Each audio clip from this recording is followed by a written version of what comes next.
we the people of these United States do. Oh, hey everybody, Swizzy here.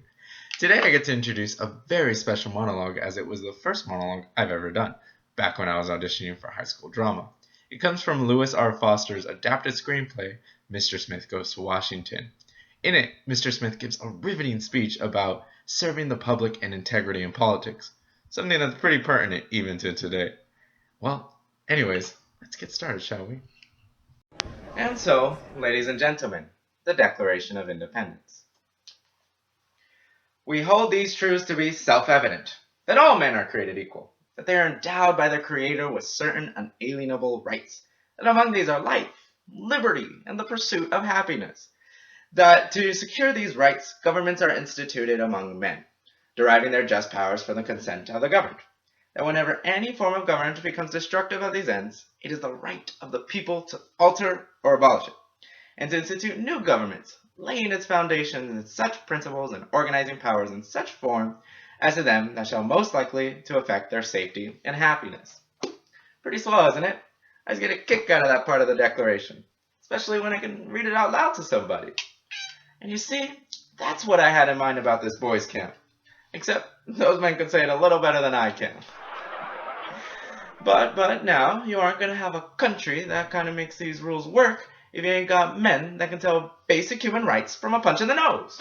And funny thing about men, they start off life as boys. That's why it seemed like such a good idea to bring kids out of the crowded cities and stuffy basements for a few months each year and build their minds and bodies for a man-sized job.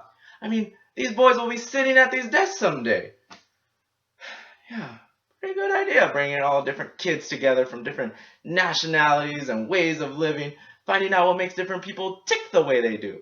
Because I wouldn't give a red cent for all your fine rules if there wasn't some everyday common kindness underneath them, and a little looking out for the next fella. Yeah, pretty important all that. It just so happens to be the blood and bone and sinew of this great democracy that some great man handed down to the human race. That's all. But if you gotta build a dam or a camp like that ought to be to make some graft or pay off your political armies or something, well, that's different. No, sir. If anybody thinks I'm going back to those boys and saying, forget it, fellas, everything I told you about that land is a bunch of hooey.